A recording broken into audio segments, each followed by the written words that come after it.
On the day that I am filming this, it is already December 17th, but I have been very sick for the past week and a half, so I don't really care.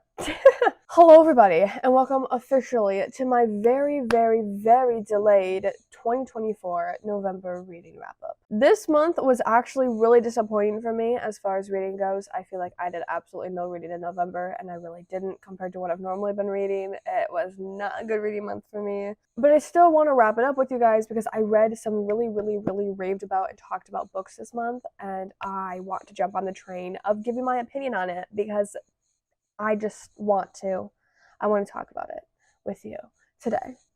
You're welcome. But as always, before we talk about our books, because I am a statistics girly, I like to tell you my reading statistics for the month, so let's go ahead and cover those bases first. Overall, in the month of November, I read a total of 14 books. 2 of those were on my yearly TBR, and 2 of those were on my monthly TBR. As far as the format that I read them in, I read 3 of them on my Kindle, 6 of them were from my own physical collection, and then 5 of them were audiobooks. Moving on to ratings, I had 2 2-stars, 1 2.5 star, 4 3 stars, 5 3.5 stars, 1 4.5 star, and 1 5-star read. That gave me an average of 3.25 stars per book. And then last but not least, let's talk about the pages that I read in November. The shortest book that I read was 63 pages, and the longest was 640. In the month of November, I read a total of 4,468 pages, which gives me an average of about 319 pages per book. Now that we have covered the statistics side of things, let's go ahead and dive into talking about the books themselves that I read this month. The first book that I picked up was Seven Sins by Miguel Estrada. This book had such an interesting premise to me. I was so excited to read it, and I just love how all 7 sins were incorporated into this murder mystery type situation. But honestly, this book was very disappointing and not at all fulfilling to what I was hoping it would be. I feel like when you write about the 7 sins or anything that is very complex and has so many elements, you have to break it down and you have to talk about it just so much and just explain so much about the nitty-gritty details of what's happening. And honestly, I do not feel like we got that in this book. Although, to be fair, it has been over a month since I've even thought about this book, so I could be wrong. There could be detail in there, but I'm pretty sure that was the main issue that I had with it. I also kind of have one more overall arching issue with this book, but I don't really want to talk about it because I feel like it's going to spoil the book too much. But let's just say that the 7 sins did not be a team. We'll go with that. And that was really disappointing to me that they didn't all come together, you know? And I think that might be the main reason why I only gave this book a 2.5 out of 5 stars. I just really wasn't enjoying it. Point blank. Period. End of discussion. The next book that I picked up was The Darkest Temptation by Danielle Lori. This book was my 5-star read of the month, and I love this book. I love it so much. This is the 3rd book in the Maid series by Danielle Lori. Obviously, I already said that. But I love this series with my entire heart and my entire being. This dark romance series has to be one of my favorites of all time that I've read so far. It's it very much heavily deals with the mafia and that side of dark romance, and I think those might be my favorite kind of dark romances now that I think about it. But what I especially love about the Maid series is that the characters are so beautifully fleshed out and so beautifully interact with each other. And it is I don't even know how to properly describe it. It is just an absolute fun, crazy adventure that I love going on every time you meet these characters. I especially love that every single guy that I've read about so far in the series has a soft spot for the main girl in the book, and I love it. They're these big, strong mafia men who go around killing people for fun, and then they just go home and it's hi, I love you. And it's just I love this for you. It feels like I'm watching one of my best friends or a really close friend get the loving and kind and understanding relationship that they deserve, you know?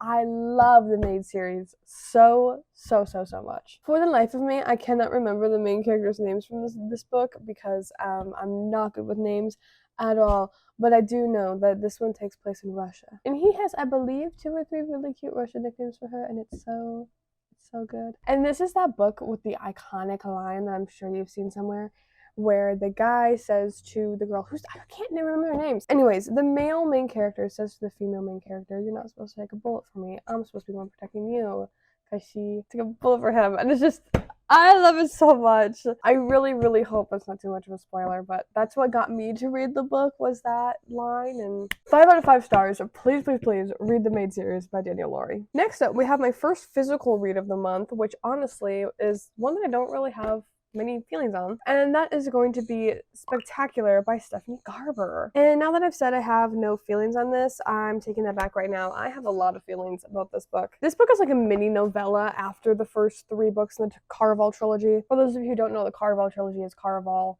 Legendary, and Finale. I read that series when I was first getting back into reading it almost 2 years ago at this point, and I loved it. Reading this really made me want to go back and reread that series, actually, because I don't actually remember a ton of what happens in that series, and I wish that I did. I remember absolutely eating it up when I was reading it the first time, but I'm wondering if my thoughts on it would change now that I've been reading for, 2+ years and so on. Nonetheless, let's talk about the actual book at hand and not the entire series, Spectacular. So this one is obviously Christmas themed. It takes place during the holiday time, and the little sister, what's her freaking name? I'm so bad with names, it is literally not even funny. Tella is trying to find a gift for her significant other, who I'm not going to say in case you haven't read the trilogy yet. Trying to find a gift for her significant other, and ends up getting lost in like a magical side of this world. Okay, I don't really know how to build up the magic system so that you understand it, because I fully don't understand it, honestly, which is one of the issues that I had. I think I never really fully understood the magic system of the Caraval trilogy in this world, and I really need to, because I was a little bit confused. I'm pretty sure the whole point of the series is to be like confused by the magic system, because it is so in-depth and has so many like moving aspects of it. But brother, slow down. I'm lost. It's really, really hard to tell what is real and what is part of the magic system in this world. And I think that is part of the issue with it. Not that it's like an issue. I think I'm the issue. You get what I'm saying? It's a very in-depth magic system, is what I'm trying to say, and I don't think I ever fully grasped it. So I didn't fully grasp this. I also just didn't love this, honestly. It was cute, but it wasn't great. I loved revisiting the characters and seeing their faces again and getting to see their personalities a little bit more into the future. And like I said, it made me want to go back and reread the trilogy, because I don't know what led us here. Nonetheless, the story that took place in here was cute. It was quick. I read it in a night. But on the topic of if I would recommend it or not, if you liked the trilogy, I think I would recommend it. But don't go into it with your super high expectations, because I did. I don't know what I was expecting, but I don't think it was that. Spectacular by Stephanie Garber got a 3.5 out of 5 stars from me. Like I said, add it to your TBR. If you read the series, you gotta read the series first. And if you like the series, I'd say read the little novella. It's quick, it's easy, it's fun. It's got illustrations in it. Just a fun little time. Next up, we have one of my middle school reads of the month, which is going to be Isotrot by Roald Dahl. I still struggle to say this freaking title. I apologize. This was my ebook and my alphabet challenge, and also a book that I wanted to read before the year was over, because I'm trying to get a good chunk of my middle school books off of my shelf before 2025. Seeing as we're halfway through December, I am not succeeding in that, but I tried very hard to in November. I love Roald Dahl, and I love his writing. I especially love the BFG. That's his very famous book, and I applaud him for it. It's a great book. But this one, however, just kind of gave me a little bit of the ick, if I'm honest. Not to get like super duper spoily, but this book is like 30 pages and it's not gonna make or break like your reading adventure about this, but I need to talk about this, okay? I, again, cannot remember the characters' names, so we're gonna go with he is Jim, she is Barbara, and the turtle is Steve. Or the tortoise. Sorry, he's a tortoise. Mr. Jim really likes Miss Barbara, and to get a relationship with Miss Barbara, he decides to help her grow her turtle, Steve. And Barbara says that, oh my gosh, if you do that, I'll be indebted to you forever. Your servant, what have you. And that ends up being the turning point that makes Mr. Jim here help out Barbara. And to me, that is weird. I did not like that. It also made me feel really weird that they put that in a kid's book, which is meant for, children. I read dark romance, clearly. I'm used to some not okay things, but I don't think putting it into this for kids is okay. You know what I'm saying? It's really not that deep, but also like it made me have the ick about the book, and because of that it only got a 2 stars. So take that as you will. Isotrot, tortoise spelled backwards. It was a ride. Next up, we have one of my bigger reads of the month, which is going to be Fourthwing by Rebecca Yarros.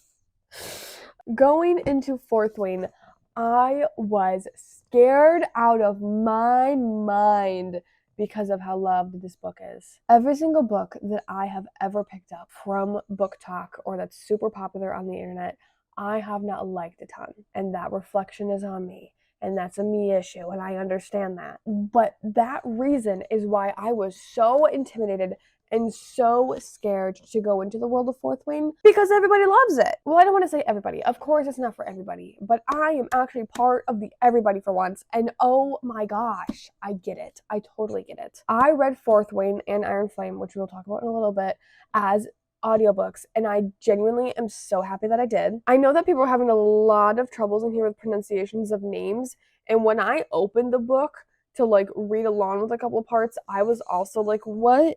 Who?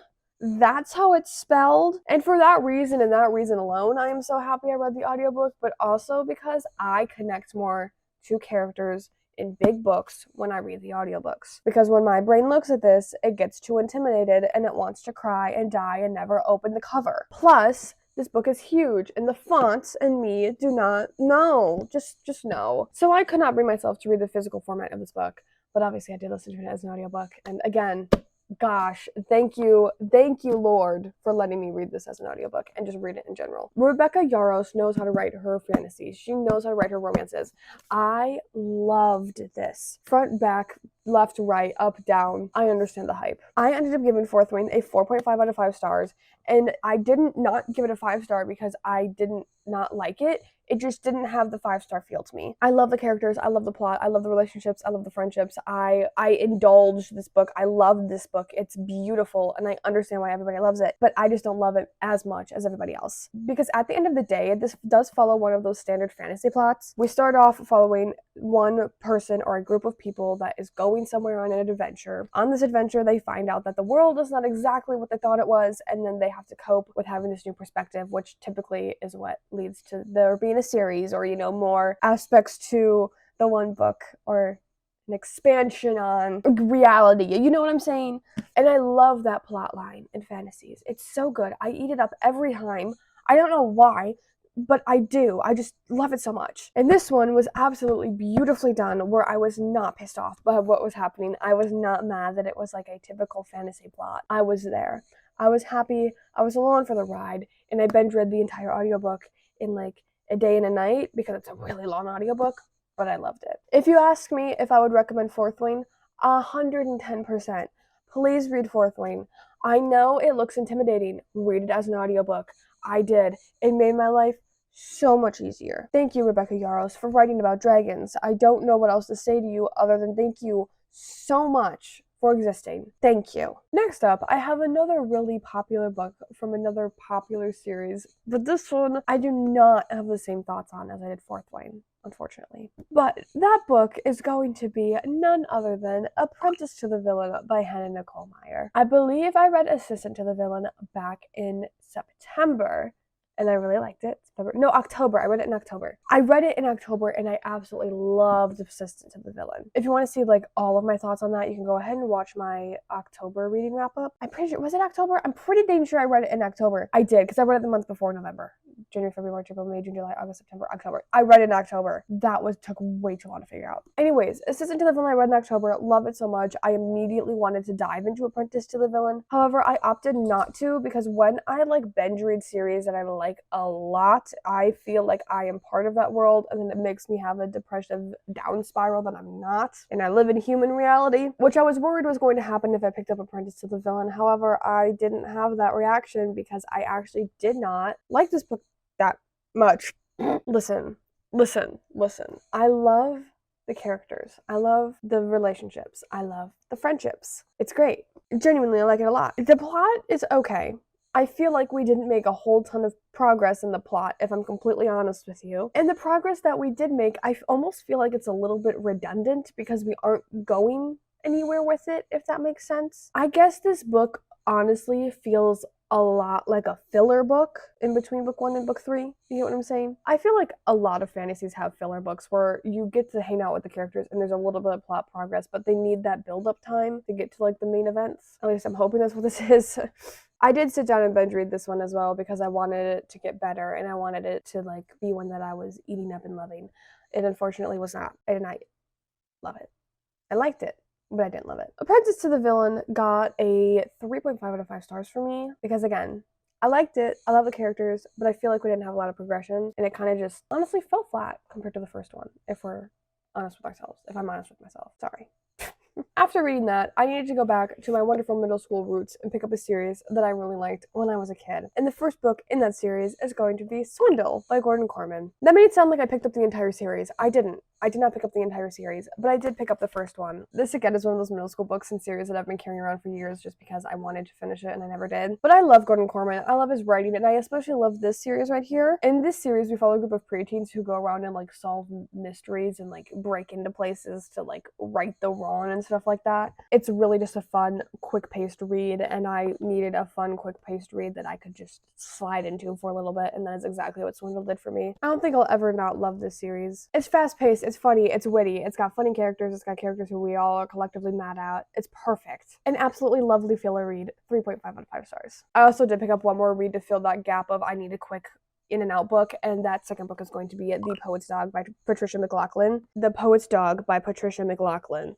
That's a little bit better. I really wasn't expecting a whole lot going into this because I think it's like 80 pages. You know, again, really just wanted a quick read, and this is exactly that. However, this did bring me to the brink of tears because why was it so sad? Someone want to tell me why this was so sad and so heartwarming and so heartfelt and so what's happening to me? In here, we follow these 2 kids and a dog who are holed up in this cabin because of a snowstorm and no one can get to them. And while we are stuck in this cabin with these kids and this dog, we find out that this dog can speak to the kids because they have this poet in them. And it's a very sweet connection. This dog is telling about how he used to have a master and he was like this amazing poet and taught this dog how to speak. And it's just, oh guys, it sounds so dumb and so silly, but it touched my heartstrings. It really, really did. I never thought an 80-page book could make me cry, but this one came pretty dang close. With that being said, the plot, the characters, and everything like that was pretty basic. It's a middle school read. I wasn't expecting much. Didn't get much out of it. So for me, I got a 3 out of 5 stars. If you're looking for a quick, heartfelt read, I would absolutely recommend it. But if you're not, you can pass it. Honestly, it's okay.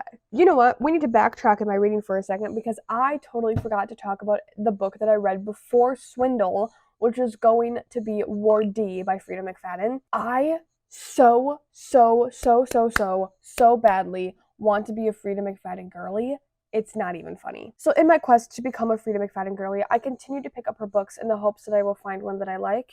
And Ward D, this I think might have been my favorite one so far. I ended up giving Ward D a 3.5 out of 5 stars. And here is why. Ward D genuinely had me guessing about the plot the entire time. Like, I did not know what was going on at all. And if I thought that I figured it out, Freida would say something and I'm like, whoa, hold on a second, what? And then I would think I wouldn't figure it out. And then it was just like a all-around type situation of me being confused and her giving me more information and me still being confused. It felt like one of those times where I was sitting at a table looking at my math homework from like 6th grade and being like, I don't know what's going on. I'm dropping out. That's what it felt like. But honestly, I think that is what made the thriller for me. Because I couldn't figure out what was going on, I couldn't solve the plot. And because I couldn't solve the plot, I didn't know what was going on. You know what I'm saying? Like, I was fully there the whole time of being like, what's going on? I don't know. I was so confused, so enthralled. Loved this one. I should say I love the mystery aspect of it because I didn't really love our main character. She kind of pissed me off, if we're honest with ourselves. To me, she was like super unreliable, and maybe that was the point, but that unreliableness made me not like her as much. And it made the book a little bit more not great for me. You get what I'm saying? But I did still really enjoy it. And like I said, I gave it a 3.5 out of 5 stars. So, Ward D, finished with our backtracking. Let's go back to my reading after The Poet's Dog. The book that I picked up after that is going to be Sinners Anonymous by Somi Sketcher. Somi Sketcher? I don't know how to say her first name. This was actually my second dark mafia romance read of the month, and this one, I'm hooked, okay? Literally hooked. Well, not hooked. I didn't feel the need to sit down and binge read the entire series, but I did really like the characters and the relationships, and I look forward to visiting them again. With that being said, let's focus on book number 1, Sinners Anonymous. I know we literally just talked about this when we were talking about The Darkest Temptation, but what I love in my dark romances is when the guy has a soft spot for the girl. It's beautiful. I love it. That is what love is all about. It's in the air and it's perfect. This book also had that trope or that like personality type characteristic thing in my little main character man, and he's perfect for it, and I love him for it. I really don't read backs of books, so I don't know what you know going into this, but let me give you like basic facts anyways. Female main character is in an arranged marriage to a really, really, really old dude. We find out about why that arranged marriage happens in the book. I'm pretty sure you're not told about it, so I'm not going to talk about it. But then this guy comes walking in, right? Our main male character, and I believe he is like the brother's son. It's his uncle. She's marrying his uncle. The family tree in here is a little bit confusing. It takes a while to get the grip of. But anyways, arranged marriage type situation, but we don't like the arranged marriage type situation. He's old and grumpy and gross. We do like our main male character though, and I love him, and he's sweet. And that romance plot, that was good. Liked it a lot. There's also an obscene amount of family drama in here, so much that it feels like you're watching like a TV drama series on like Netflix. Perfect. Literally perfect.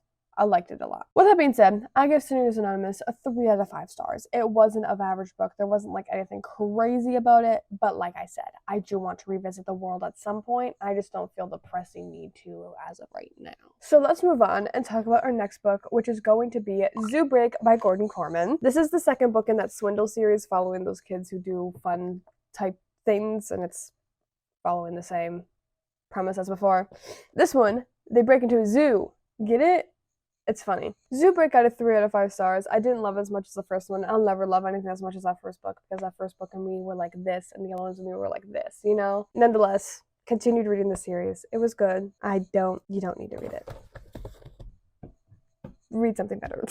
But after all of those silly little reads and romance reads and things that were just bringing me joy, I was ready for my next in-depth brain-thinking book, which is going to be Iron Flame by Rebecca Yarros. This again was a series that I was like, I cannot binge read this. So I shoved as many little books in between reading book 1 and book 2 that I could, because I really wanted to pick up Iron Flame. With that being said, Iron Flame is a chunk of a book. I believe it's like 600, almost 700 pages. No, it's just 600.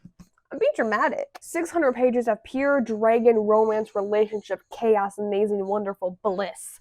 That is what this book is. I know a lot of people have said that book 2 is not as good as book 1, but I respectfully have to disagree. Does this give off a little bit of vibes of a filler book? Maybe, just a little bit. There definitely were some points in this plot where we weren't moving forward as much, and I understand why people are upset. What's going on between our main male character and main female character in here? Like, I get it. I understand why we're upset, but they have to have a rocky patch somewhere. It didn't make me as mad as I think it made other people, or as like upset. So I'm okay. I loved Iron Flame. This, amazing. Read it. Love it. Post it. Love it. 10 stars. Not 10 stars. 3.5 stars. But I just really like it. And I gave it 3.5 stars because it did have a little bit of that filler book type energy. I also just there also just weren't that many plot twists in here as there were book 1. Or like none as crazy as the ending of book 1 is, by the way. I don't think I ever pointed that out. End of book 1 goes crazy. And end of book 2 does go crazy as well. But it does not go as crazy. And I don't think it needed to by any means. But because it didn't go as crazy, I didn't have that feeling of, oh my god, it's 1,000,000 stars. I love this book. I need to pick up the entirety of the series, you know. Didn't have that feeling. But I can tell you that if Onyx Storm was already out, I would have already read it. But it's not. It comes out in January. But I'm ready for it. I'm ready. I'm here. I'm at the party. I want to know what happens. I don't think I've ever been so happy to be on the train of I love this with you guys before. I am so happy that this is a series that I love along with everybody else, because I get so much fan art and just so much community in it. And I love the Empyrean. Thank you for existing. Once again, Rebecca Yarros, thank you for writing about dragons. I look forward to reading about what you put in Onyx Storm, although I did see it's not as big as the other 2. So I'm a little bit nervous, but I'm here for it. Yay! Okay, 100% complete shift from talking about dragons. We're now going to talk about a thriller. The second to last book that I read in November was You Shouldn't Have Come Here by Geneva Rose. This book was disappointing on like 18 million levels. I don't like it. To be honest, it really did not feel like a thriller. It felt more of like a fiction book with like thriller mystery as a subgenre. Do you get what I'm saying? I think the only reason that I finished it was because I wanted to know what happened. And obviously that means that it was a little bit good, okay? No. No. I really honestly should have skipped it, and I didn't. And I'm not mad that I didn't, but I'm not happy that I didn't either. You know, it's like one of those books where I'm like, I don't really know why it was written. I did not like this one. Anyways, let me tell you what it's about, in case you want to read it. You know, I keep doing this thing where I start talking about the book before I actually explain to you what happens in the book. Let's back up for a second. It's a thriller. We follow this girl as she goes on a trip to... where the heck does she even go? Wyoming, I think? Wyoming. She stays in an Airbnb and ends up falling in love with the guy who's running the Airbnb because he's single and it's fun. I don't know. Of course, there's twists and a lot of weird stuff happens. A lot of weird stuff happens and a lot of weird stuff's going down. But it's not shocker crazy out of this world. You know? Our main characters are so freaking unhelpful and so dumb. They're so silly. I didn't like it. You Shouldn't Have Come Here by Geneva Rose got a 2 out of 5 stars for me. I really think you can skip this one. No, thank you. No, thank you. And then last but not least, our final book to talk about for my November. For my November reading is going to be The Book of Accidents by Chuck Wendig. This book took me 5 ever to get through because you need your brain. You need your brain for this book, but it's good. You need your brain, but it's good. There are so many characters in here that you have to follow, so many pieces you have to pull together, and so many storylines that all are happening at the same time and correlate but don't correlate, that it's a thinker. It's a thinker of a book, but it's a dang good thinker of a book. I actually ended up listening to this as an audiobook because when I tried to read it physically, I got maybe 5 chapters in. No, a little bit, because they're shorter chapters. I think I got like 10 chapters in, and I was like, I don't know what's happening. Audiobook. That's how it works for me. If I can't read it physically, I read it as an audiobook, and I'm glad that I did because I really did like it when I read it in a format that was good for my brain at that moment. I genuinely don't even know what to say about this book because there's so many moving elements in it that if I say anything, I'm afraid it's going to spoil something else. You get what I'm saying? It doesn't really have to do with time travel. Maybe like time bending. I don't even know, man. I don't even know. This book was an absolutely wild ride. Absolutely wild. And I thoroughly enjoyed it. I enjoyed it so much. But I think because it was such a thinker of a book and I had to read it over such a long period of time with so many different books I've read in between working my way throughout this, that it didn't have the full effect on me that it could have. But that's on me. I did still really enjoy it, and I do think you should read it. Just know it's a thinker, and I could only do like maybe 20% at a time. Maybe 20% at a time. And normally I'm a binge reader. I will read a book in 2 sittings. So this for me it's like my kryptonite, you know? Love it, but it kind of killed me. The Book of Accidents by Chuck Wendig got a 3 out of 5 stars for me. It was really good. It just made me feel dumb. But sometimes that's okay. But with that, we have officially wrapped up my November 2024 reading. This stack is literally insane. This month had such a wide variety of reads and so many different genres and just craziness that I think I'm happy. I think I'm happy. At the very least, I hope that you got some new book recommendations from me or some books that you can maybe take off your TBR because I know there were some not so good reads this month. But I love reading. I love adventures, I love reading, and I'm so excited that I got to talk about them here with you today. And thank you for sticking around and listening to me yap about them because I am such a yapper, and if I had nobody to yap to, I would be a very sad yapper. So thanks for making me not be a sad yapper. Very much appreciate it. And with that, we have officially reached the end of our time here together today. Very sad, I know, but it's okay. I will be back next Wednesday at 10 a.m. PST for our next wonderful reading adventure. But until then, I hope that your guys' book worlds are treating you just as well as mine treat me, and I cannot wait to see you next time. Bye!